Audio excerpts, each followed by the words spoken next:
Right breaking news ఎస్ఎల్బీసీలో ఇంకా సహాయక చర్యలు కొనసాగుతున్నాయి 5 మంది కోసం కూడా ఈ రోజు 8 మంది కోసం కూడా 5 రోజులుగా కూడా సహాయక చర్యలు కొనసాగుతున్నాయి ఇక ఇదే నేపథ్యంలో ఉత్కంఠ రేపుతుంది టనెల్లో rescue operation rat hole miners కు ఛాలెంజ్ గా మారింది నిన్న ఆక్సిజన్ అందక వెనక్కు వచ్చేసిన టీం టీబీఎం మిషన్ చుట్టూ పెద్ద ఎత్తున బురద మిషన్ విడిభాగాలకు తొలగిస్తే కానీ బురద ఒక్కసారిగా వచ్చి పడుతుందనే భయం ఏర్పడుతుంది ఇక టీబీఎం మిషన్ విడిభాగాలను తొలగిస్తే కానీ లోపలికి వెళ్లలేని పరిస్థితి నెలకొంది ఊట బురదతో మూతపడిన పైకప్పు భాగం సొరంగంలో పైకప్పు మళ్లీ కూలుతుందనే భయం కూడా ఏర్పడుతుంది ఇవాళ మళ్లీ లోపలికి వెళ్లారు రాట్ హోల్ మైనర్స్ ఇక ఏం జరగబోతుందనే కూడా ఉత్కంఠ రేకుతుంది మరి ఇక ఇదే నేపథ్యంలో రాట్ హోల్ మైనర్స్ కూడా ఒక వీడియోని అప్లోడ్ చేశారు ఆ వీడియోలో కూడా వారంతా కూడా ఎంతో భయంగా మాట్లాడారు లోపలంతా బురదలో చిక్కుకుపోయినట్లు కూడా ఆ వీడియోలో విజువల్స్ అవన్నీ కూడా మనం చూస్తున్నట్లయితే అక్కడ ఏ విధంగా పరిస్థితి ఉన్నదో కూడా మనకు అర్థం చేసుకోవచ్చు రైట్ ఇక ఇదే అంశంపై మరింత సమాచారం మా ప్రతినిధి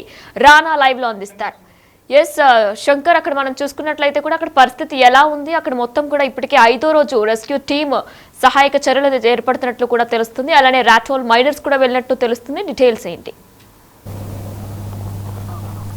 ఎస్ ఈ మొత్తంగా దాదాపు 4 days అయిపోయింది ఈ రెస్క్యూ ఆపరేషన్కు సంబంధించి ఎక్కడైతే ఎస్ఎల్బీసీ టన్నెల్లో చిక్కుకుపోయినటువంటి 8 మంది కోసం ఆహర్నిశలు కూడా ఎన్ఆర్డిఎఫ్ టీం కానీ ఎస్ఆర్డిఎఫ్ టీమ్స్ కానీ ఇవన్నీ కూడా పూర్తిగా ఎస్డిఆర్ఎఫ్ టీమ్స్ ఇవన్నీ కూడా ఓవరాల్గా రెస్క్యూ ఆపరేషన్లో కొనసాగుతూ ముందుకు వెళ్తున్నాయి ఈ రెస్క్యూ చాలా కష్టంగా మారినటువంటి పరిస్థితి ఎస్ఎల్బీసీ టన్నెల్ దగ్గర ప్రస్తుతం నెలకొంది ఉందనే చెప్పవచ్చు ముఖ్యంగా ఇప్పటికీ 96 గంటలు గడిచిపోయింది లోపల ఉన్న వారికి సంబంధించినటువంటి ఆచూకీ లభ్యం కావడం లేదు ఒకవైపు ఎస్డిఆర్ఎఫ్ ఒకవైపు ఎన్డీఆర్ఎఫ్ మరోవైపు ఆర్మీ నేవీ అదేవిధంగా నిన్న ఎవరినైతే తీసుకువచ్చారో ఇక్కడికి రాట్ హోల్ మైనర్స్ కూడా నిన్న రాత్రి దాదాపు 8 గంటల ప్రాంతంలో ఈ టన్నెల్లోకి వెళ్ళడం జరిగింది అక్కడ ఏదైతే ప్రమాదం చోటు చేసుకొని ఉందో దాదాపు ఆ ప్రమాద ఘటనకు 150 మీటర్ల దగ్గరికి ఈ యొక్క రాట్ హోల్ మైనర్స్ కూడా వెళ్ళడం జరిగింది ఈ క్రమంలో వారికి సంబంధించినటువంటి ఒక వీడియోను కూడా వాళ్ళు పోస్ట్ చేయడం జరిగింది అక్కడ ఉన్నటువంటి పరిస్థితిని క్లియర్ కట్గా ఒక వ్యక్తి మాట్లాడుతూ చెప్పాడు మేము 12 మందిమి లోపలికి వచ్చాము ఇక్కడ పరిస్థితిని మనం చూడవచ్చు బురదంతా కూడా దాదాపు 200 మీటర్ల మేర కూడా ముందుకు దూసుకు వచ్చింది కాబట్టి ఇంతకన్నా మేము ముందుకు వెళ్ళలేము ఇక్కడ ఆక్సిజన్ పూర్తిగా తగ్గిపోతున్నటువంటి పరిస్థితి కాబట్టి తిరిగి వెనక్కి వచ్చేస్తున్నాము అందరూ కూడా అలర్ట్గా ఉండాలంటూ కూడా ఆయన సైగల ద్వారా గట్టిగా అరుస్తూ మిగతా వారిని అలర్ట్ చేసి బయటికి తీసుకొచ్చేటటువంటి పరిస్థితి కనిపించింది ఇక వారు టన్నెల్ నుంచి బయటికి వచ్చిన తర్వాత ముఖ్యంగా గతంలో జరిగినటువంటి 2023 ఉత్తరాఖండ్ సిల్కియాన్ సొరంగంలో 41 మందిని మేము కాపాడాము కానీ అక్కడ ఉన్నటువంటి పరిస్థితులు వేరు ఇక్కడ ఉన్నటువంటి పరిస్థితులు వేరు అక్కడ సొరంగం కూలడంతో అవతలి భాగంలో వ్యక్తులు ఉండడం వాళ్ళకి ఆక్సిజన్ వెంటిలేషన్ ఉండడంతో వాళ్ళు దాదాపు 21 రోజుల పాటు సజీవంగా ఉన్నారు కాబట్టి వారికి సంబంధించినటువంటి మూమెంట్ మాకు లభించింది కాబట్టి వాళ్ళని రెస్క్యూ చేసి కాపాడాము కానీ ఇక్కడ అలాంటి మూమెంట్స్ ఏమీ లేవు వారికి సంబంధించినటువంటి పేర్లతో పిలుస్తూ కూడా టన్నెల్లో గట్టిగా శబ్దాలను చేయడం జరిగింది కానీ టీబీఎం మిషన్ ఎక్కడైతే పాడైపోయిందో అక్కడి నుంచి టీబీఎం మిషన్ ప్రమాదం ఎక్కడైతే పైభాగం ఒక్కసారిగా కూలిపోయినటువంటి స్థానం నుండి దాదాపు 200 మీటర్ల మేర కూడా టీబీఎం మిషన్ అంతా కూడా బ్యాక్గా వచ్చినటువంటి పరిస్థితి ఈ టీబీఎం మిషన్ దాదాపు 1500 టన్నుల బరువు ఉంటుంది ఇంత బరువుగా ఉన్నటువంటి ఈ మిషన్ వెనక్కి వచ్చిందంటే అక్కడ ప్రమాదం ఎంత పెద్ద ఎత్తున జరిగి ఉంటుందో అర్థం చేసుకోవాలని చెప్పి కూడా నిపుణులు చెప్తున్నారు ఇక ముఖ్యంగా టీబీఎం మిషన్కు సంబంధించి ఆ మిషన్కు సంబంధించినటువంటి విడి భాగాలన్నీ కూడా ఆ బురదకు అడ్డుగా ఉన్నాయి ఆ బురదకు సంబంధించి ఆ మిషన్ భాగాలు అడ్డుగా ఉండడంతో పూర్తిగా ఆ బురదను కాస్త ఆ టీబీఎం మిషన్కు సంబంధించినటువంటి పాడైపోయినటువంటి భాగాలన్నీ కూడా కాస్త అడ్డుకట్టుగా ఉన్నట్టుగా కూడా నిపుణులు చెప్తున్నారు మరోవైపు జాన్సన్ కంపెనీకి సంబంధించిన వాళ్ళు ఆ బురదను తీయడం కానీ అక్కడ మట్టిని డిస్టర్బ్ చేయడం కానీ ఆ టీబీఎం మిషన్లకు సంబంధించినటువంటి విడిభాగాలను జాగ్రత్తగా తీయకపోతే అక్కడ లోపల ఎంత ఫోర్స్తో మిగతా మడ్డు వాటర్ ఉందో మనకు తెలియదు కాబట్టి దీన్ని జాగ్రత్తగా హ్యాండిల్ చేయాలి లేదంటే అక్కడికి వెళ్ళి ఎవరైతే రెస్క్యూలో పాల్గొంటున్నారో ఆ రెస్క్యూకు సంబంధించినటువంటి రెస్క్యూ బృందాలు కూడా తిరిగి ప్రమాదంలో పడే అవకాశాలు ఉన్నాయంటూ కూడా ఇప్పటికే అక్కడ ఉన్నటువంటి నిపుణులు చెబుతున్నటువంటి పరిస్థితి కనిపిస్తుంది. ఇక ర్యాట్ హోల్ మైనర్స్ కూడా అక్కడికి సమీపానికి వెళ్ళారు. తిరిగి వచ్చిన తర్వాత ఉన్నత అధికారులతో వాళ్ళు మాట్లాడడం జరిగింది. తిరిగి వాళ్ళ ఆదేశాల మేరకు ఈరోజు మేము లోపలికి వెళ్తాము, అక్కడ సిచ్యువేషన్ను మా కంట్రోల్కి తెచ్చుకోవడానికి ప్రయత్నం చేస్తామని చెప్తున్నారు. మరోవైపు వైపు ఈ యొక్క ర్యాట్ హోల్ మైనర్స్తో పాటుగా ఎన్డీఆర్ఎఫ్ సిబ్బంది, మరోవైపు ఆర్మీ, నేవీ వీళ్ళందరినీ కూడా లోకో ట్రైన్ ద్వారా లోపలికి పంపించడం జరిగింది. ఇక లోకో ట్రైన్లో కూడా ఎక్కడైతే మనుషులు చనిపోయి ఉంటారో, ఒకవేళ బతికి ఉంటారో వారికి సంబంధించినటువంటి వాసనను పసిగట్టగలిగే శిక్షణ ఇచ్చినటువంటి డాగ్స్ను కూడా లోపలికి తీసుకువెళ్ళడం జరిగింది. అక్కడ డాగ్స్ కూడా పూర్తిగా ఎలాంటి వాసనను పసిగట్టలేకపోయాయని చెప్పి కూడా అక్కడ ఉన్నటువంటి వారు చెబుతున్నారు. ముఖ్యంగా నార్మల్గా ఒకవేళ మట్టి ఉంటే సునైనా శంకర్, మరి వారి కుటుంబ సభ్యులతో ఎవరైనా అధికారులు మాట్లాడారా? అలానే మరి ర్యాట్ హోల్ మైనర్స్ ఈ రోజు ఏం జరగబోతుంది అనేది కూడా తేల్చి చెప్పబోతున్నారా? ఎస్ సునైనా, ఎందుకంటే నిన్న ఘటనకు సంబంధించి 4 days బ్యాక్ జరిగింది.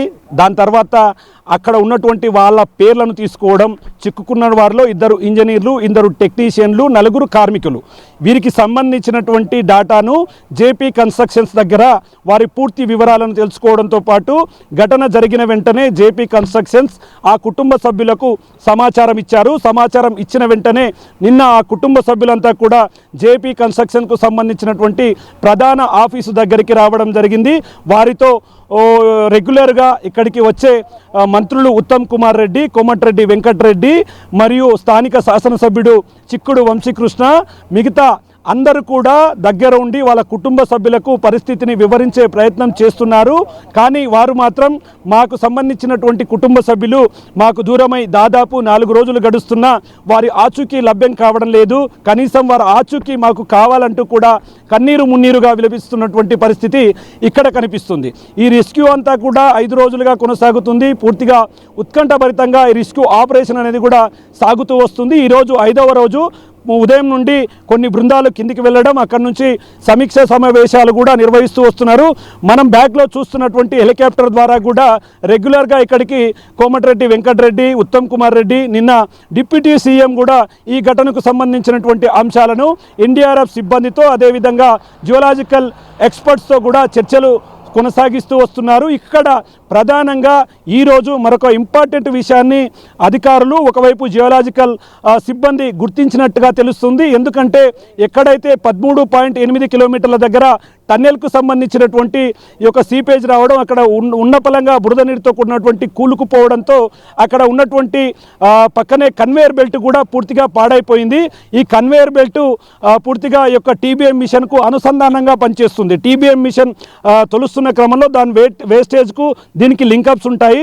అదంతా వేస్ట్ కూడా మొత్తం కూడా ఈ టన్నెల్ కన్వేయర్ బెల్ట్ ద్వారా బయటికి రావాల్సి ఉంటుంది. కానీ కన్వేయర్ బెల్ట్ అక్కడ పనిచేయడం లేదు. ఖచ్చితంగా కన్వేయర్ బెల్ట్ ముందు, అంటే ప్రమాదానికి జరిగిన ముందు అక్కడ ఉన్నటువంటి ఒక శాంపిల్ను తీసుకున్నారు. ఆ శాంపిల్ ప్రమాదం జరగక ముందు బయట ఉన్నటువంటి మెటీరియల్ శాంపిల్.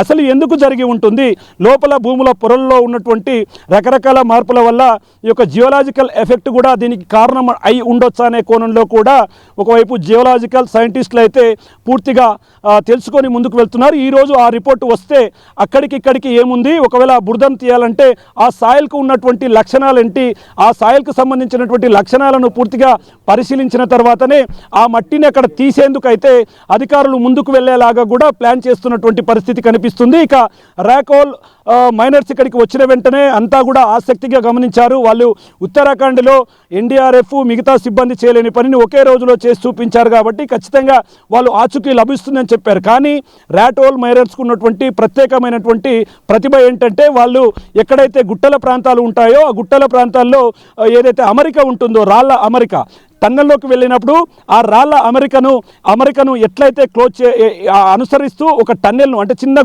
ఒక రంధ్రాన్ని ఏర్పాటు చేసుకొని ఆ రంధ్రం గుండా వేరే రూట్లో అక్కడికి వెళ్తారు. కానీ ఇక్కడ సిచ్యువేషన్ అలా లేదు, మొత్తం బురద. ఆ బురదలోకి వెళ్తే తిరిగి రావడం అసాధ్యంతో కూడుకున్న పని అన్నట్టుగా కూడా చెప్తున్నారు. మరోవైపు ఆ బురదను క్లీన్ చేయాలంటే దాదాపు 1000 మెట్రిక్ టన్నుల బురదంతా కూడా అక్కడ పడి ఉంది. కన్వేయర్ బెల్ట్ రన్ కావాలంటే ఖచ్చితంగా కన్వేయర్ బెల్ట్ను పూర్తిగా రఫ్గా క్లియర్ చేస్తున్నటువంటి పరిస్థితి ఓవరాల్గా కనిపిస్తుంది. ఏది ఏమైనప్పటికీ దాదాపు 5 డేస్గా కొనసాగుతున్నటువంటి ఈ రెస్క్యూ ఆపరేషన్పై సర్వత్రా ఆసక్తి నెలకొని ఉందనే చెప్పవచ్చు. ఇప్పటికీ జాన్సన్ కంపెనీకి సంబంధించినటువంటి అధికారి అదేవిధంగా దీనికి సంబంధించినటువంటి వారు కూడా టన్నెల్ కింది భాగానికి రావడం జరిగింది. అక్కడ ఆయన కాస్త మీడియాతో కూడా మాట్లాడినట్లుగా తెలుస్తుంది. వారు చెబుతున్న దాని ప్రకారం ఎవరైనా సరే ఉన్నత అధికారుల ఆదేశాలు మీరి వారు ఖచ్చితంగా సొంత నిర్ణయాలతో పనులు చేస్తే మాత్రం ఖచ్చితంగా టన్నెల్ లోపల మరింత ప్రమాదం చోటు చేసుకునే అవకాశాలు ఉన్నాయని చెప్పి కూడా ఇక్కడ అధికారులు చెబుతున్నటువంటి పరిస్థితి కనిపిస్తుంది. ఇక ముఖ్యంగా 4 డేస్ నుంచి గమనించాం. దాదాపు 8:30 గంటలకు 50 మంది లోపలికి వెళ్ళారు, 42 మంది బయటికి వచ్చారు, 8 మంది లోపల చిక్కుకున్నారు. వాళ్ళ డీటెయిల్స్ తీసుకున్నారు, ఇన్ఫర్మేషన్ ఇచ్చారు. తీసుకున్న వెంటనే కోమటిరెడ్డి ఉత్తమ్ కుమార్ రెడ్డి ఇక్కడికి చేరుకున్నాడు, అధికారులతో సమీక్షలు నిర్వహించాడు. ఎన్డీఆర్ఎఫ్ బృందాలు, ఎస్డీఆర్ఎఫ్ బృందాలు, ఆర్మీ, నేవీ ఈ 4 డేస్గా ఈ తతంగం అంతా కూడా కొనసాగుతుంది. కానీ అక్కడ ఉన్నటువంటి చిన్న పనిని కూడా లోపల ఆ బురదను ముట్టుకుని ఆ మట్టిని ముట్టుకుని తీసే సాహసం మాత్రం ఎవ్వరూ చేయలేనటువంటి పరిస్థితి ఇప్పటికీ కనిపిస్తుంది. అంటే దాని మీద ఇంకా అంచనా రావాల్సింది. నిజంగా ఎక్కడైతే మనం ఎగ్జాక్ట్గా లొకేషన్లో జరిగిన ప్రాంతం పైభాగంలో 400 మీటర్స్ ఉంటుంది. ఆ 400 మీటర్స్ కూడా జియోలాజికల్ టీం కూడా ఈరోజు వెళ్ళబోతున్నట్టుగా మనకు తెలుస్తుంది. మనకు వచ్చినటువంటి ప్రాథమిక సమాచారం ప్రకారం అక్కడికి వెళ్ళి ఆ ఇన్సిడెంట్ జరిగినప్పుడు పైన 400 మీటర్ల ఎక్కడైనా ఈ యొక్క జియోలాజికల్కి సంబంధించినటువంటి ఎఫెక్ట్ జరిగిందా, భూమి పొరల్లో మార్పులు వచ్చాయా, ఈ క్రమంలో ఓవరాల్గా డాటా తీసుకున్న తర్వాతనే ఆ సాయిల్ను బయటికి తీయాలి, వారి ఆచూకీ కోసం ముందుకు వెళ్ళాలి అనే క్రమంలో ఓవరాల్గా పనిచేస్తున్నారు. ఇప్పటికే రాత్రి ఇక్కడే కోమటిరెడ్డి వెంకటరెడ్డి సైతం కూడా బస చేయడం, వారితో పాటు స్థానిక ఎమ్మెల్యేలు కూడా ఉండడం, దీనిని అధికారులతో సమీక్షలు సమావేశాలు నిర్వహిస్తుండడం, ఇక ఎన్డీఆర్ఎఫ్ సిబ్బంది మిగతా రెస్క్యూ టీంని కూడా పూర్తిగా ఫాలోఅప్ చేస్తున్నటువంటి పరిస్థితి అయితే ఈ ఎస్ఎల్బీసీ టన్నెల్ దగ్గర కొనసాగుతుంది. Sunayana. Right, thank you Shankar. SLBC టన్నెల్లో చిక్కుకుపోయిన 8 మందిని రక్షించేందుకు రెస్క్యూ ఆపరేషన్ లో మరింత వేగం పెంచారు. రెస్క్యూ ఆపరేషన్ నేటితో 5వ రోజుకు చేరుకుంది. NDRF, SDRF, navy, army, Hydraa, rat hole miners సహా పలు టీంలు టార్గెట్ ఏరియాను చేరుకునేందుకు తీవ్రంగా శ్రమిస్తున్నాయి. అయితే మరి ఇదే నేపథ్యంలో కూడా నిన్న ఆక్సిజన్ అందక వెనక్కి వచ్చేసిన టీం టీబీఎం మిషన్ చుట్టూ కూడా పెద్ద ఎత్తున బురద మిషన్ విడిభాగాలను తొలగిస్తే బురద ఒక్కసారిగా వచ్చి పడుతుందనే భయం కూడా ఏర్పడింది. టీబీఎం మిషన్ విడిభాగాలను తొలగిస్తే కానీ లోపలికి వెళ్లలేని పరిస్థితి ఏర్పడింది. ఇక ఊట బురదతో మొత్తం పడిన పైకప్పు భాగం సొరంగంలో కూడా పైకప్పు మళ్లీ కూలుతుందనే భయం కూడా నెలకొంది. ఇక ఇవాళ మళ్లీ లోపలికి వెళ్లారు ర్యాట్ హోల్ మైనర్స్. ఇక ఇదే నేపథ్యంలో మా బిగ్ టీవీ ప్రతినిధి కూడా టనెల్ లోనికి ప్రవేశించారు. అయితే అక్కడ వెంటిలేషన్, ఆక్సిజన్ అలానే బురద ఏ విధంగా ఉంది కూడా వివరించే ప్రయత్నం చేశారు. అదొకసారి ఇప్పుడు చూద్దాం. దాదాపు 96 గంటలు గడుస్తుంది. ఇప్పటికీ ఎస్ఎల్బీసీ టన్నెల్లో చిక్కుకున్న వారి ఆచూకీ లభ్యం కాలేదు. ప్రజెంట్ మనం ఎస్ఎల్బీసీ టన్నెల్ దగ్గర ఉన్నాము. టన్నెల్ దగ్గర పరిస్థితిని మన కెమెరామెన్ చూపించే ప్రయత్నం చేస్తున్నాడు. మొత్తంగా ఈ టన్నెల్ దగ్గర 96 గంటలుగా లోపల చిక్కుకున్నటువంటి 8 మంది వారి ఆచూకీ లభ్యం కాకపోవడంతో ఇప్పటికీ రెస్క్యూ ఆపరేషన్ కొనసాగుతున్నటువంటి పరిస్థితి టన్నెల్ దగ్గర గమనించవచ్చు. నిన్న ఏదైతే ఉత్తరాఖండ్లో సొరంగంలో చిక్కుకున్న వారిని సురక్షితంగా బయటికి తెచ్చిన ర్యాట్ హోల్ మైనర్స్ కూడా ఇక్కడికి రావడం, వాళ్ళు లోపలికి వెళ్ళడం, అక్కడ దాదాపు 100 మీటర్ల దూరంలోనే అంటే దాటుకొని 50 మీటర్ల దూరం వరకు కూడా వాళ్ళు వెళ్ళగలిగారు. అంటే సంఘటన స్థలానికి వాళ్ళు 50 మీటర్ల దగ్గరికి చేరుకోవడంతో అక్కడ వారికి ఆక్సిజన్ కష్టంగా మారినటువంటి పరిస్థితి కనిపించింది. ముఖ్యంగా ఈ విషయాన్ని వారే ఒక సెల్ఫీ వీడియో ద్వారా కూడా బయటికి చూపించినటువంటి పరిస్థితి. ప్రజెంట్ మనం టన్నెల్ను ఒకసారి గమనిస్తే మనకు కెమెరామెన్ చూస్తున్నటువంటి ఆ కన్వేయర్ బెల్ట్ ఏదైతే ఉందో అది రెగ్యులర్గా లోపల ఉన్నటువంటి వర్క్ జరుగుతున్నటువంటి సమయంలో మొత్తం వేస్టేజ్ను కూడా బయటికి పంపించేందుకు ఉపయోగపడుతుంది. కానీ ప్రజెంట్ ఆ కన్వేయర్ బెల్ట్ పనిచేయకపోవడం, అదేవిధంగా ఎక్కడైతే 12 కిలోమీటర్లు దాటిన తర్వాత కన్వేయర్ బెల్ట్ పై ప్రయాణం చేసి 1.5 కిలోమీటర్లకు చేరుకోగానే దాదాపు 5 మీటర్ల నుంచి 20 మీటర్ల మేర వరకు కూడా నీటితో కూడినటువంటి బురదంతా కూడా మేటలు వేసింది. దాని దగ్గరికి వెళితే చాలా ప్రమాదం అని చెప్పి ఇప్పటికే పలుమార్లు ఎన్డీఆర్ఎఫ్ సిబ్బంది కూడా చెప్పినటువంటి పరిస్థితి అక్కడ కనిపించింది. ఇక ముఖ్యంగా నిన్న దాదాపు 2-3 టీములు కూడా లోపలికి వేరావడం, అక్కడ పూర్తి స్థాయిలో పరిస్థితిని అంచనా వేయడం జరుగుతుంది. ప్రజెంట్ కెమెరామెన్ చూస్తున్నటువంటి ఈ ట్రాక్ అంతా కూడా, ఈ ట్రాక్ పూర్తి స్థాయిలో ఇదే ట్రాక్ పై లోపలికి వెళుతారు.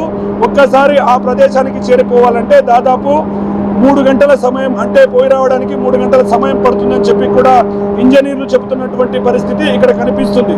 సేమ్ ఇక్కడ మనం సొరంగం చూసినట్టుగా దాదాపు 20 మీటర్ల మేర బురద కూరుకుపోయి ఉందంటే పరిస్థితి ఎంత దారుణంగా ఉంటుందో అంచనా వేయవచ్చు. ఎందుకంటే ఇది అతిపెద్ద టన్నెల్.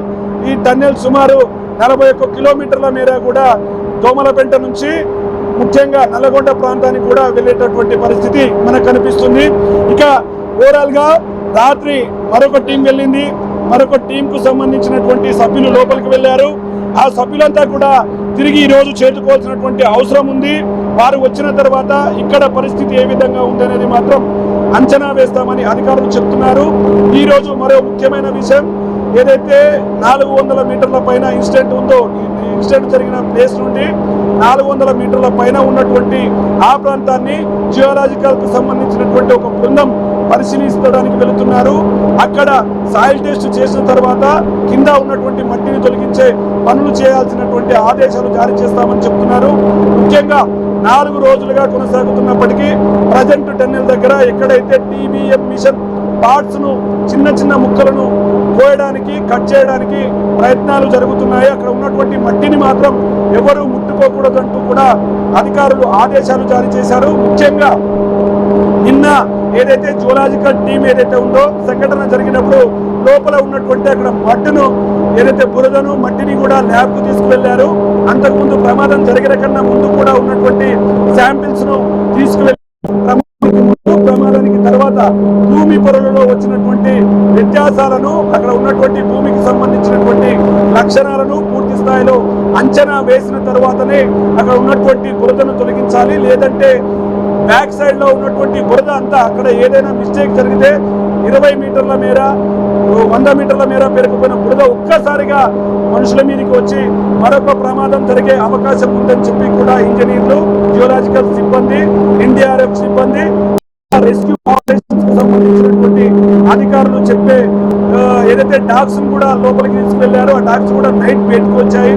అక్కడ ఎవరైనా మనుషులు ఉంటే వాటిని పసిగట్టే శక్తి సామర్థ్యాలు ఆ డాగ్స్ కు ఉన్నటువంటి పరిస్థితి.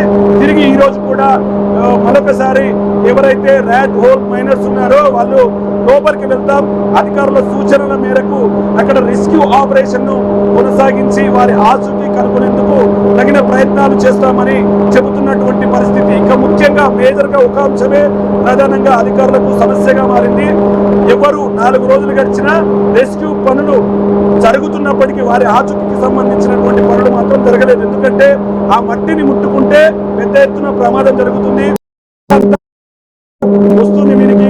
కాబట్టి హార్స్ పవర్ ఉన్నటువంటి మోటార్ల ద్వారా దాదాపు 4000 లీటర్ల నీటిని నిమిషానికి బయటికి పంపించే ప్రయత్నం అయితే అధికారులు చేస్తున్నారు. మరి ఈ రోజు జరగబోయే రెస్క్యూ ఆపరేషన్ ఏ విధంగా ఉంటుంది, కనీసం ఈ రోజైనా వారికి సంబంధించినటువంటి ఆచూకీ లభిస్తుందా అని చెప్పి కూడా సర్వత్రా ఆసక్తి నెలకొన్నటువంటి పరిస్థితి ఎస్ఎల్బిసి టన్నెల్ దగ్గర కొనసాగుతుంది.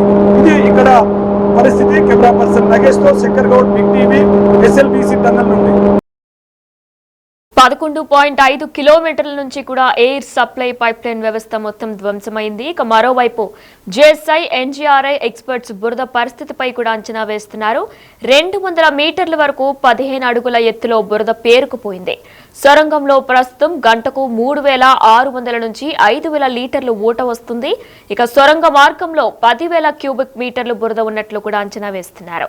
బురదను బయటకు తీయడమే పెద్ద టాస్క్ గా మారిందంటూ కూడా ఎక్స్పర్ట్స్ చెప్తున్నారు. ప్రస్తుతం కన్వేయర్ బెల్ట్ కు రిపేర్లు కూడా చేస్తున్నారు. అయితే ఇవాళ సాయంత్రానికి మరి ఏం జరగబోతుందనేది కూడా ప్రతి ఒక్కరిలో ఉత్కంఠభరితంగా కూడా అందరూ ఎదురు చూస్తున్నారు. మరి ఈ రోజైనా సరే, ఇప్పటికే ఇది 5వ రోజు, మరి ఈ రోజైనా సరే ఎస్ఎల్బిసి టన్నెల్ నుంచి 8 మంది కూడా సురక్షితంగా బయటకు రావాలంటూ కూడా అందరూ కోరుకుంటున్నారు.